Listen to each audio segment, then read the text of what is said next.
Okay, पिछले ही दिनों हमें एवेंजर्स डूम्सडे के कास्ट मेंबर्स को अनाउंस किया गया एंड इन्हें देखकर ऐसा ही लग रहा है कि मार्वल एवेंजर्स वर्सेस एक्स-मैन की तैयारी कर रहा है। यस, आपने सही सुना। हमें आखिरकार एवेंजर्स वर्सेस एक्स-मैन की सबसे बड़ी लड़ाई बड़े पर्दे पर देखने को मिलने वाली है। और यकीन मानिए, अगर ऐसा हुआ तो ये मूवी पूरी तरह से एपिक होने वाली है। But wait a minute, Avengers versus X-Men नाम ये तो सिर्फ इस कहानी की एक छोटी सी झलक है, क्योंकि हाल ही में इंस्टाग्राम पर कुछ बहुत एक्साइटिंग हुआ, जहां रॉबर्ट डाउनी जूनियर और मार्वल स्टूडियोज के ऑफिशियल अकाउंट के बीच एक छोटा सा एक्सचेंज हुआ। ये छोटा सा इशारा बहुत बड़ा हिंट दे रहा है। इसका मतलब ये है कि रिवील किए गए कास्ट मेंबर्स के अलावा भी हमें और भी ज्यादा सरप्राइजेस देखने को मिल सकते हैं।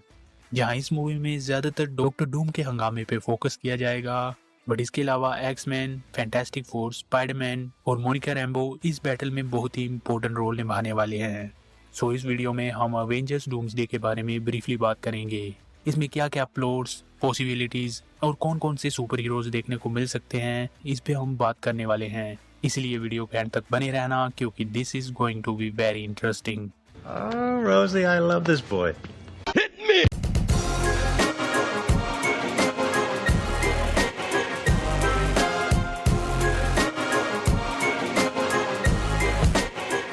ऑल राइट, तो इस मूवी में हम मार्वल की हिस्ट्री के सबसे बड़े मोमेंट्स में से एक को देखेंगे, जो है इनकर्जन्स। इनकर्जन का मतलब होता है जब दो अलग अलग यूनिवर्सेस एक दूसरे से टकराते हैं।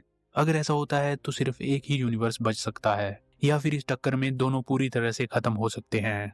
बट कहानी यही खत्म नहीं होगी, क्योंकि कास्ट मेंबर्स में जो सुपर हीरोज अनाउंस किए गए हैं उनमें से कुछ डॉक्टर डूम की साइड में भी शामिल हो सकते हैं।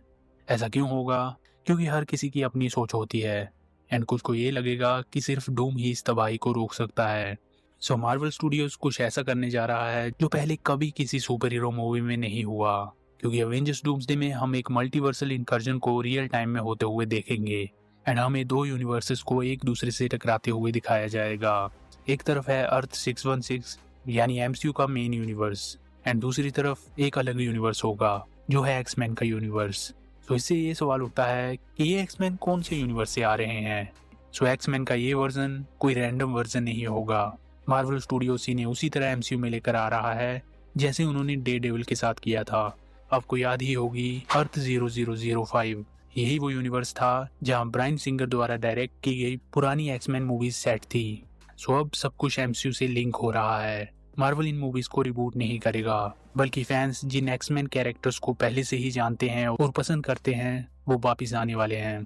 अब तक हमें पता चला है कि Mystique, Nightcrawler, Cyclops, Magneto and professor X वापिस आ रहे हैं।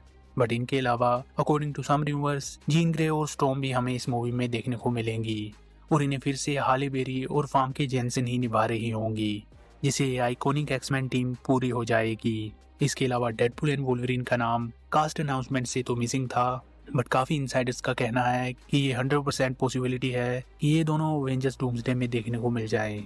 एंड बस इतना ही नहीं होने वाला है, क्योंकि काफी स्ट्रॉन्ग रूमर्स ये भी हैं कि इस मूवी में X-23 वापिस आ सकती है, इलेक्ट्रा का एक सरप्राइज कैमियो हो सकता है एंड वेस्ली स्नाइप्स का ब्लेड भी वापिस आ सकता है।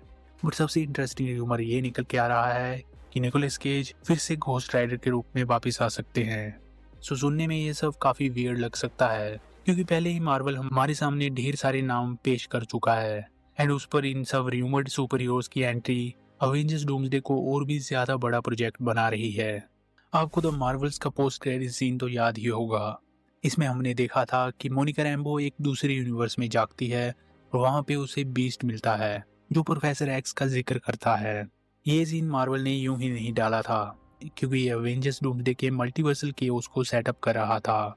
जब मोनिका उस दुनिया में फंस गई तो इससे एक बहुत बड़ा इनकर्जन ट्रिगर हो गया, यानी इस यूनिवर्स और अर्थ 616 यूनिवर्स के टकराने के चांसेस काफी ज्यादा हैं। इस चीज की वार्निंग हमें मल्टीवर्स ऑफ मैडनेस मूवी में दी गई थी एंड नाउ ये सच में हो रहा है। इस इनकर्जन की वजह से अवेंजर्स और एक्स-मैन दोनों को लगेगा कि उन पर हमला हो रहा है एंड इसीलिए वो एक साथ काम करने की बजाय ये सोचेंगे कि अपना यूनिवर्स कैसे सर्वाइव कर सकता है एंड यही वजह बनेगी जिससे हमें फाइनली अवेंजर्स वर्सेस एक्स-मैन देखने को मिलेगा। इतना ही नहीं, ऐसा भी हो सकता है कि डेडपूल एंड वोल्वरिन मूवी में हल्क और वोल्वरिन की जिस फाइट को टीज किया गया था, इस मूवी में हमें ये फाइट देखने को मिले एंड ये कोई छोटा फाइट सीन नहीं होगा, क्योंकि इस बार ये फाइट काफ़ी ब्रूटल और लॉन्गर होगी। जहाँ फैंटास्टिक फोर के रोल की बात करें तो रीड रिचर्ड्स, सू स्टॉर्म, जॉनी स्टॉर्म और द थिंग, ये टीम इस मूवी में एक काफ़ी बड़ा रोल निभाने वाली है। असल में ऐसा माना जा रहा है कि इनकी एंट्री इस पूरी बैटल का टर्निंग पॉइंट हो सकती है। ऐसा हो सकता है कि ये टीम 616 यूनिवर्स के एवेंजर्स का साथ दे। जस्ट इमेजिन एक ऐसा सीन जहाँ अवेंजर्स पर एक्समैन हावी हो रहे हैं, और तभी एक पोर्टल खुलता है एंड इसमें से फैंटास्टिक फोर बाहर निकलते हैं टू सेव द डे। अगर ऐसा कुछ हमें देखने को मिल जाता है तो ये मोमेंट काफी एपिक होगा। रॉबर्ट डाउनी जूनियर के डॉक्टर डूम की बात करें तो ये एवेंजर्स डूम्सडे में सब कुछ कंट्रोल कर रहा होगा। कॉमिक्स में उसने बियॉन्डर्स की पावर्स चुराकर खुद को गॉड एम्परर डूम बना लिया था। And now we all know कि मार्वल सिनेमैटिक यूनिवर्स में लोकी एक काफी पावरफुल कैरेक्टर बन चुका है।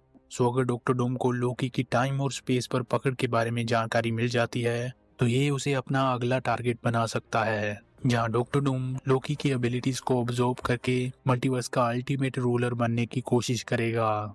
सो अगर ऐसा होता है तो लोकी बहुत ही बड़े खतरे में होगा। एंड ऐसा हो सकता है कि एवेंजर्स उसे डूम से बचाने के लिए आगे आएं, जिससे स्टोरी और भी ज्यादा इंटेंस और थ्रिलिंग बन सकती है।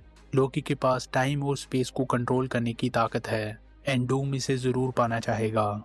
इसी सिचुएशन में हमें एक बहुत इमोशनल मोमेंट भी देखने को मिल सकता है, जो है थोर और लोकी का रियूनियन। ये एक ऐसा सीन होगा जो फैंस को काफी इमोशनली टच करेगा। थोर और लोकी का ब्रदरहुड हमेशा से ही काफी कॉम्प्लेक्स रहा है, लेकिन अगर इस मूवी में इन्हें एक साथ दिखाया गया तो ये उनके कैरेक्टर डेवलपमेंट के लिए एक इम्पोर्टेंट मोमेंट हो सकता है। इसके अलावा हम स्पाइडरमैन को तो भूल ही नहीं सकते। पीटर पार्कर कभी इस लड़ाई का हिस्सा नहीं बनना चाहेगा, लेकिन आखिर में उसके पास कोई और चॉइस नहीं बचेगी। यहाँ सबसे इंटरेस्टिंग बात यह है कि शायद हमें इस मूवी में स्पाइडरमैन ब्लैक सिम्बियोट सूट में देखने को मिले। इसका मतलब ये है कि हम एक डार्क एंड और भी ज्यादा पावरफुल स्पाइडरमैन को देखेंगे, ठीक वैसे ही जैसे कॉमिक्स में हुआ था। सो अगर ऐसा होता है तो मे बी स्पाइडरमैन 4 और सीक्रेट वॉर्स में भी हमें टॉम हॉलैंड का स्पाइडरमैन ब्लैक सूट में ही देखने को मिले। सो डॉक्टर डूम का इस मूवी में एक डिफरेंट एजेंडा होगा। वो इस वॉर को रोकने की कोशिश नहीं करना चाहता, बल्कि इसे कंट्रोल करना चाहता है। एंड इन द एंड वो एक नए वर्ल्ड को क्रिएट कर देगा जिसका नाम होगा बैटल वर्ल्ड, जहाँ सभी हीरोज और विलेंस अपने सर्वाइवल के लिए फाइट करेंगे। So I think this movie is going to be absolutely insane and ये एमसीयू को पूरी तरह से चेंज करने वाली है। So what do you think? Are you excited for Avengers Doomsday? And आपको क्या लगता है कि इसमें हमें क्या क्या देखने को मिलेगा? Let me know in the comments. So that's it. जाते जाते वीडियो को लाइक कर दो। एंड अकेले अकेले मजे लेना काफ़ी गलत बात है, इसलिए इस वीडियो को अपने दोस्तों को भी शेयर कर देना। अवेंजर्स डूम्सडे के कास्ट रिवील पे मैंने इस वीडियो में ब्रीफली बात की है, तो इसे भी एक बार ज़रूर चेक कर लेना। एंड ऐसे ही मूवी अपडेट्स और इंटरेस्टिंग वीडियोस के लिए please make sure to subscribe my channel. See you in the next one.